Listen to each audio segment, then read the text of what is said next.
ये भी बहुत महत्वपूर्ण है कि इससे पहले विधानसभा के चुनाव होते थे या कोई चुनाव होता था तो चुनाव के दौरान भी और चुनाव के बाद भी व्यापक हिंसा होती थी। महोदय, कुछ लोगों ने इस विधानसभा चुनाव के दौरान भी या चुनाव संपन्न हुए उसके बाद कुछ हरकत की थी, लेकिन उस हरकत को कुछ ही घंटों में हम लोगों ने कंट्रोल भी किया, यूपी पुलिस ने कंट्रोल भी किया है। बहुत सारे लोगों ने गर्मी दिखाने का प्रयास भी किया तो गर्मी भी शांत हो रही है, बहुत अच्छे ढंग से हो रही है।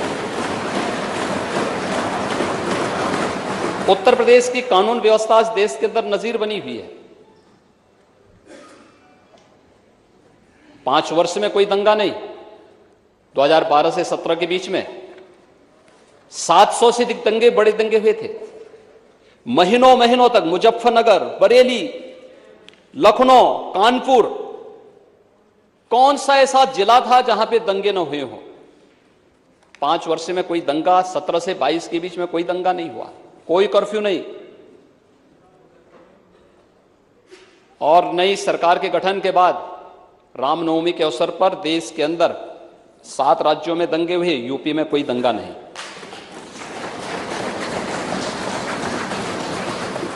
हनुमत जयंती के अवसर पर कोई दंगा नहीं।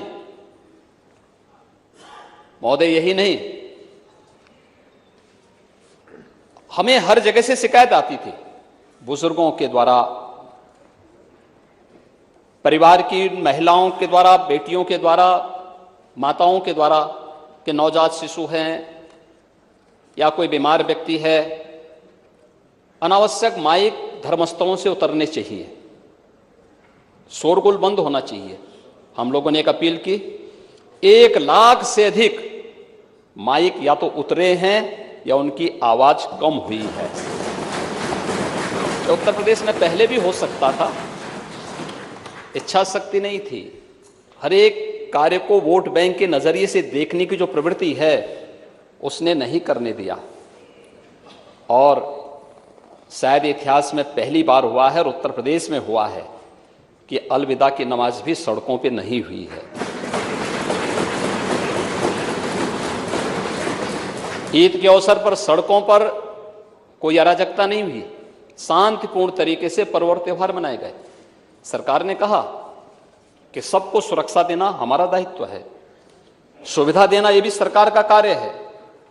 हर पर्व और त्योहार को शांतिपूर्ण और सौहार्दपूर्ण तरीके से मनवाने में हम योगदान देंगे। और मैं अभिनंदन करूंगा उन सभी धर्मगुरुओं का जिन्होंने उत्तर प्रदेश की कानून व्यवस्था के साथ साथ शांति और सौहार्द के इस अभियान को आगे बढ़ाने के लिए अपना योगदान दिया। और मुझे लगता है कि उत्तर प्रदेश आज देश के अंदर एक नजीर माना जा रहा है। 2000 करोड़ रुपए से अधिक की माफियाओं की संपत्ति जब्त हुई है, यह पहली बार हो रहा है। और इसलिए महिला सुरक्षा का मुद्दा हो, 25 करोड़ नागरिकों की सुरक्षा का मुद्दा हो, या फिर प्रदेश की बेहतर कानून व्यवस्था, इस सरकार की प्राथमिकता का बिंदु है। सरकार जीरो टॉलरेंस की नीति के तहत इन सभी मुद्दों पर कार्य करेगी। जिन घटना को उल्लेख यहां पर माननीय नेता प्रतिपक्ष ने किया है, इसमें से बहुत सारी चीजें सामने आई हैं। जैसे सिद्धार्थनगर में माननीय नेता प्रतिपक्ष गए थे, क्योंकि इसमें तो बहुत सारे लोग हैं जो प्रदेश की कानून व्यवस्था पर उंगली नहीं उठा सकते थे। वे लोग अब कुछ ना कुछ षड्यंत्र तो करेंगे, क्योंकि पब्लिक ने उन्हें इस लायक छोड़ा नहीं कि वे कुछ कर सकें, तो अब वह कुछ ना कुछ षड्यंत्र तो करते। महोदय, पुलिस पार्टी के जाने के बाद जितेंद्र यादव नाम के एक व्यक्ति ने वहां पर गोली चलाई थी और एक मुस्लिम निर्दोष महिला को वहां गोली मारी थी। वह पकड़ा गया है और ऐसे अपराधियों के खिलाफ बहुत सख्ती से निपटने की कार्रवाई की छूट भी प्रशासन को दी गई है। यही नहीं, ये पहली बार नहीं हुआ है। मुझे याद है 2017 में जब हमारी सरकार का गठन हुआ था, तो उस समय आजमगढ़ में जहरीली शराब से कई मौतें हुई थी। और जहरीली शराब से कई मौतें होने के बाद हम लोगों ने जब उसकी तह में गए तो कौन वो व्यक्ति है? क्या ये सच नहीं था कि जहरीली शराब से निर्दोष लोगों को मारने वाला व्यक्ति समाजवादी पार्टी से जुड़ा हुआ था?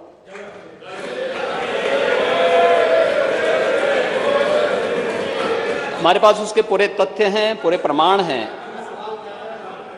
और मैं उसका नाम बोलूंगा तो आपको और बुरा लग जाएगा। नाम मत लेने दीजिए। अध्यक्ष महोदय, अगर नाम ही लेने माननीय सदन के नेता को, तो पिछले 5 साल में इस तरह के काम से जुड़े हुए सबके नाम लेते। और मैं वही हम तो सबका नाम लेंगे ना। आपको रोका किसने है? आप मुद्दे नेता दीजिए, सदन है, आपको रोका किसने है? हम आप नाम दीजिए, सबका नाम देंगे, चिंता मत करिए। सवाल सिद्धार्थनगर की घटना की उठाइए ना, पुलिस की गोली से मारा गया है, बात हो जाए माननीय लेकिन परिवार को मैनेज करते हैं ये लोग। माननीय मुख्यमंत्री जी की बात आई, उसमें आप एक जिम्मेदार व्यक्ति हैं, प्रदेश के पूर्व मुख्यमंत्री रह चुके हैं, और उस गंभीरता को, पुरानी बात नहीं, आपको इस बात को ध्यान रखना होगा कि जो घटना सिद्धार्थनगर के अंदर घटित हुई है, उस घटना में देखिए कोई भी व्यक्ति आज के दिन पर घटित होने वाली किसी भी ऐसी आपराधिक घटना को छुपा नहीं सकता है। हर एक इस प्रकार के मामलों में एक बोर्ड गठित होता है, वीडियोग्राफी होती है, एफएसएल की पूरी रिपोर्ट और बैलिस्टिक जांच भी इसके बाद होती है, और उस सब में ये तथ्य सामने आए हैं कि पुलिस की गोली से नहीं बल्कि एक अवैध असले से वो हत्या हुई है। दोनों के उसमें अंतर होता है, और एक जिम्मेदार पार्टी से होने के नाते आपको जब सदन में इस प्रकार की बात करते हैं तो कोई ऐसी बात नहीं बोलनी चाहिए जो एक फोर्स की और पुलिस बल के मनोबल को तोड़ने वाली हो।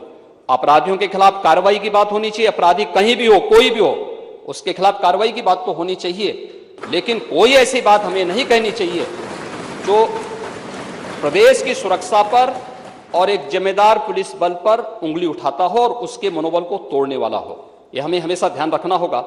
और दूसरा, अन्य जिन मामलों में भी बातें हुई हैं, हर एक मामले में अपराधियों के खिलाफ कार्रवाई हुई है, और सरकार फिर इस बात के लिए आश्वस्त करती है पूरे सदन को कि किसी भी अपराधी, जो अपराधी होगा, उस अपराधी के खिलाफ सरकार की जीरो टॉलरेंस की नीति के तहत ही कार्रवाई होगी।